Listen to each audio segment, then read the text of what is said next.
Okay, so I want you to picture something with me. It's September 1st, 1939. Right. You're in New York City, maybe a dive bar on 52nd Street. It's smoky, glasses are clinking. Outside, the skyscrapers are just standing there completely blind to what's happening across the ocean. Hmm. But inside, you're looking at this man who just seems absolutely haunted.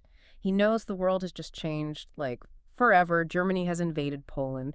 The low, dishonest decade, as he calls it, has finally just snapped. And that man is, of course, the Anglo-American poet W.H. Auden. And that scene, it's not just a little biographical detail, it's the whole setting for one of the most important poems of the 20th century. Welcome back to the deep dive. Today, we are not just, reading poetry. We're unpacking a whole stack of lecture transcripts and critical analyses that focus on three specific poems by Auden. We have Epitaph on a Tyrant in memory of W.B. Yeats, and then the big one, September 1st, 1939. And I have to say, going through this source material, it was really uncomfortable. Uncomfortable how? Just how modern it all feels. You're reading these lines from the late 1930s, and you're seeing fake news, the psychology of authoritarianism, and this very specific kind of paralysis. Right. The feeling that the world is on fire, but you just keep drinking your drink. It is unsettlingly relevant. And that's really our mission for this deep dive. We're going to use these sources to dissect the anatomy of tyranny. Okay. We need to understand how a dictator thinks, at least according to Auden. And then we have to ask that really hard question. When tanks are rolling, is poetry completely useless? And finally, the psychology of the normal person, just watching it all happen. Exactly. So let's get into the dictator's mind first. The first source here analyzes a very short poem, it's only 6 lines long, called Epitaph on a Tyrant. Yeah, 6 lines, but incredibly dense. He wrote it around 1939, and, everyone assumes he had Hitler in mind. Of course. But he keeps it general. He's building a kind of prototype of the authoritarian leader. And he starts with a line that I found really tricky. It says, "Perfection of a kind was what he was after." Normally, perfection sounds like a good thing, right? A virtue. But here, that word just feels so heavy. It's completely weaponized. The key phrase, the one the notes all highlight, is that qualifier, of a kind. Of a kind. It's a deconstructed perfection. Think about a totalitarian regime. Perfection isn't about moral goodness or artistic beauty. It's about efficiency, Yeah. order. It's about, cleansing a society of anything that doesn't fit. So it's the perfection of a machine, not a person. And if Oh. you want a perfect machine, you have to get rid of any parts that cause friction. And in a state, those parts are people. Yeah. It suggests this maniacal focus where the idea or the nation becomes way more important than the actual human beings who live there. That is a form of perfection, but it's a crime against humanity. The poem then goes into the tyrant's toolkit, and this is where the sources brought in some other critics. The line is, "The poetry he invented was easy to understand," which on the surface sounds great. Keep it simple. But the critics, Geoffrey Hill and Theodore Hacker, they argue the simplicity is actually a trap. Oh, it's absolutely a trap. Hill and Hacker say that tyrants have this specific hatred for anything complex. Because it makes you think. Exactly. Genuinely difficult art or nuanced language forces you to stop and think. It asks you to hold 2 opposing ideas in your head at once. Which is the last thing a dictator wants. The tyrant needs what he calls the primitive mind. He wants language that bypasses critical thought and goes straight for the gut. Slogans, chants, us versus them. So if his poetry is easy to understand, it's because it's just gross oversimplification. It avoids the intellectual disgrace of ambiguity. It's like junk food for your brain. Tastes good, easy to digest, but there's no nutritional value. It kind of reminds me of how algorithms work now. Nuance doesn't go viral. Anger does. Simplicity does. And that leads directly to the next line, which is all about how the tyrant manipulates that simple-mindedness. He knew human folly like the back of his hand. Okay, let's start on this one, because the source material made a connection here that I did not see coming. The Eclavia myth. Yes, the Indian myth of Eclavia. It links back of the hand, not just to knowing something perfectly, but to something much darker. I had to look it up. It's a really powerful reference. So in the Mahabharata, Eclavia is this amazing self-taught archer, even better than the royal princes. But because he's not royal, the guru demands a payment to, neutralize him. He asks for his thumb. He asks for his thumb. And Eclavia just cuts it off. He sacrifices his own power, his own ability, just to please an authority figure. And that is the human folly Auden's talking about. It's not just that we're dumb. It's that we're willing to mutilate ourselves, physically or intellectually, to bow to authority. We confuse submission with patriotism. Exactly. We confuse it with loyalty. The tyrant knows if he pushes the right emotional buttons, we will literally cut off our own thumbs. That puts a much darker spin on knowing folly like the back of his hand. It's about knowing exactly how to get people to act against their own self-interest. And the result of all of this, the perfection, the simple language, the manipulation, it all comes crashing down in the final two lines. When he laughed, respectable senators burst with laughter. And when he cried, the little children died in the streets. That contrast is just visceral. First, you have the respectable senators. Which has to be ironic. Completely. These are the enablers. They're not laughing because it's funny. They're laughing because they're terrified. Or they're sycophants. They burst with laughter. It's forced. It's performative. But that second half, when he cried, the little children died. The notes compare this to William the Silent, a Dutch ruler. Apparently, when he died, the children cried. Right. With a good ruler, the people mourn his loss. Auden completely inverts it. So when the tyrant cries... When the tyrant shows emotion, it usually means he's justifying a war or a purge, some necessary evil.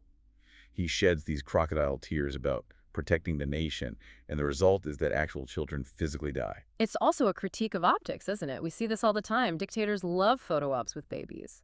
Suffer the little children to come unto me. It's a total biblical distortion. The tyrant uses the image of innocence to cleanse his own bloody hands. He poses with the child on the balcony while his policies are bombing that child's neighborhood. It's the ultimate hypocrisy. So we have this terrifying anatomy of a tyrant. He weaponizes simple language, he exploits our willingness to submit, and he kills while pretending to care. Yeah. If that's what invented poetry or propaganda does, it just begs the question. What's the job of real poetry? If language is being used to destroy, can it also be used to save? Which brings us perfectly to In Memory of W.B. Yeats. Auden wrote this in early 1939, right as the great Irish poet died and right before the war. And if you're expecting some flowery eulogy, this isn't it. No, the whole setting felt very sterile. The notes highlight that it's not a pastoral scene. We're in a freezing city. Airport's almost deserted. Snow disfigured the public statues. And that metaphor. Oh, the one that really stuck out. The mercury sank in the mouth of the dying day. It's such a brilliant clinical image, a thermometer. Right. It turns the day into a patient in a hospital bed. It just strips away any romance from death. It does. It frames death as just a temperature drop, a biological fact. And this sets up a really complex idea the sources get into, the death of the author. Which is the Roland Barthes theory, right? The poem says, he became his admirers. Yes. The current of his feeling failed. He became his admirers. It's the idea that once a writer dies, or really once they publish something, they lose ownership of it. The meaning isn't in their head anymore. Exactly. The meaning is now, as Auden writes, scattered among 100 cities. It's modified in the guts of the living. Modified in the guts. That's such a physical, visceral way to put it. It's like we literally eat the words and digest them into whatever we need them to mean. And that can be good or bad. You know, we see it all the time now. Someone posts something, writes a song, and the public runs with it in ways the creator never intended. The creator is dead because their intention no longer controls the narrative. Yeats, the man is gone, and Yeats, the symbol, is now whatever we need him to be. But here's the part that always gets people fired up. In the middle of this elegy, Auden drops maybe his most famous and most controversial line, "Poetry makes nothing happen." It really sounds like a resignation, doesn't it? It sounds like he's throwing in the towel. Especially with a war about to break out, he's basically saying, I'm writing these beautiful lines, but they are useless against a tank. I don't think he's saying it's useless. I think he's defining what kind of use it has. The expert commentary on this suggests a contrast. Auden puts poetry up against the executives and brokers roaring like beasts on the floor of the bourse. The stock exchange, the beasts of the bourse. The people who do make things happen, the people who move money, sign treaties, start wars, that is happening in the active legislative sense. And poetry doesn't do that. No, it didn't save Mad Ireland. Auden is very clear. Ireland has her madness and her weather still. The poem didn't fix the economy. So if it doesn't fix things and it doesn't stop the madness, what's it for? It survives. That's the key word. He says it survives in the valley of its making. It flows south to ranches of isolation. It's not a tool for executives. It's a way of being, a mouth. It survives, a way of happening, a mouth. It gives voice to the things that executives and politicians completely ignore. And as the poem shifts toward the end, the whole tone changes It stops being so clinical. and becomes almost like a chant or a prayer. This is the Nightmare of the Dark section. In the Nightmare of the Dark, all the dogs of Europe bark. He's talking about the nations snarling at each other, getting ready for war. And in that intellectual disgrace, he gives the poet a command: persuade us to rejoice. That is a tall order. The world is ending, and the poet's job is to tell us to rejoice. Not blindly, but to find the healing fountain in the desert of the heart, to teach free men how to praise. The argument here is that the poet's job isn't to stop the tank. They can't. Their job is to preserve the humanity of the person watching the tank, to keep the human spirit capable of praise, capable of love, even when the dogs of Europe are tearing everything apart. So poetry preserves the soul, even if it can't save the body. Which brings us to the moment where bodies were definitely on the line, September 1st, 1939. The day the low, dishonest decade finally culminated in global war. We're back in that dive bar. Auden is sitting there, uncertain and afraid, and he's trying to trace the lineage of this madness. How did we get here? How did civilization produce a Hitler? And the source notes point to a really provocative historical line Auden draws all the way back to Martin Luther. It is provocative. He draws a line from the great Protestant reformer, Martin Luther, straight to Hitler. Now, he's not saying they're the same person, not at all, but he's looking at the cultural impact of Luther, especially his later, violently anti-Semitic writings, and his emphasis on deferring to state authority. He calls Hitler a psychopathic god. Yes, a leader who projects this massive distorted self-image onto the world and demands that reality bend to fit his delusions. But, and this is crucial, Auden doesn't just blame the god. He blames the worshippers. He blames the logic that created the whole situation. He has that stanza about the school children. I and the public know what all school children learn.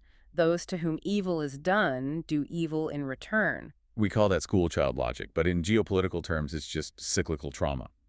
The source material connects this explicitly to the Treaty of Versailles after World War I. When the Allies basically just crushed Germany's economy and national pride. Exactly. Evil was done to Germany. They were humiliated, starved, shamed. So according to this grim logic, now they're doing evil in return.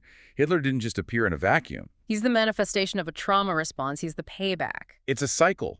But Auden doesn't let us off the hook either. He's looking at America, at the neutral air. Remember, in 1939, the U.S. is sitting this one out. He talks about the blind skyscrapers. It's such a haunting image, these massive buildings that can't see anything. The notes compare it to a euphoric dream. It's that feeling of false safety. The war is over there. We're safe here. It's apathy. Auden sees that in New York, the lights must never go out. The music must always play. We build this wall of noise and entertainment, a furnished room, just to distract ourselves. We don't want to look at the haunted wood of reality. We'd rather just listen to the radio and pretend everything is fine.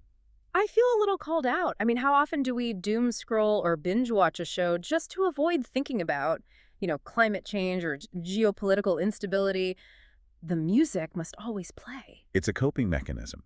But Auden digs even deeper. He asks, why are we like this? Why do we allow this to happen? And he finds the answer in a diary entry from the dancer, Vaslav Nijinsky. This is the part about universal love. Right. Nijinsky wrote about his lover, Diaghilev, and Auden paraphrases it. For the error bred in the bone of each woman and each man craves what it cannot have. Not universal love, but to be loved alone. To be loved alone. That hits hard. We all talk a big game about wanting peace and brotherhood, but deep down, we want to be the favorite. We want to be the exception, the special one. And this selfishness, this error bred in the bone, that's the root of tyranny. Because if my main goal is to be the special one, I stop caring about the collective. I stop caring about the little children dying in the streets as long as I am safe and loved. Exactly. So the dictator is a psychopath, but he's only possible because we're all fundamentally selfish. That is a bleak assessment of the human race. Is there any way out? There is a flicker of hope, a very famous flicker. Auden writes, we must love one another or die. Okay, I know there's a whole backstory to this line. Auden came to hate it later, right? He did. He famously tried to change it to, we must love one another and die because, well, we're all going to die anyway. He thought or die was too sentimental, maybe logically false. But the critics argue. And I'd agree with them. That in the context of September 1939, or die was the absolute literal truth. Because he's not talking about biological death. He's talking about the death of civilization, spiritual death. Precisely. If we stay trapped in that schoolchild logic of revenge, if we stay hiding in our blind skyscrapers of neutrality, we die as a species. The only antidote to the psychopathic God is to break that cycle, to actually love one another, to care for the collective, not just to be loved alone. And he ends with that beautiful image of the ironic points of light. That's my favorite image in the whole poem. The world is defenseless under the night. The leaders are lying, the masses are in a stupor. But looking out at the darkness, he sees these just men and women, with a capital J, exchanging their messages. Who are the just? They aren't the people in power. They're not on the radio. They are the individuals who have somehow managed to stay awake. They see through the invented poetry of the tyrant. They're the ones keeping the affirming flame alive. The source material compares this to a network, almost like a community of resistance, just points of light in a huge dark room signaling to each other. Yeah, I'm here. I see it too. You're not crazy. It's a reminder that even in a low, dishonest decade, total darkness is very rare. There are always those points of light. The question is whether we're willing to be one of them. And that brings it all full circle. We started with the tyrant who demands perfection and silence. We move to the poet who offers a voice and a way to praise. And we end with us, the people in the bar. And the choice we all have to make. It really makes you think about our own furnished rooms today. We have more distractions than Auden could have ever dreamed of. The music is definitely always playing right in our pockets. And the skyscrapers are taller and, you could argue, even blinder. But the challenge is the same. Are we going to succumb to the stupor, or are we going to try to be one of those ironic points of light? It's a challenge to stay awake when it's so much easier to sleep. But history seems to suggest that staying awake is the only way the little children don't die in the streets. On that cheery but necessary note, we're going to wrap up this deep dive.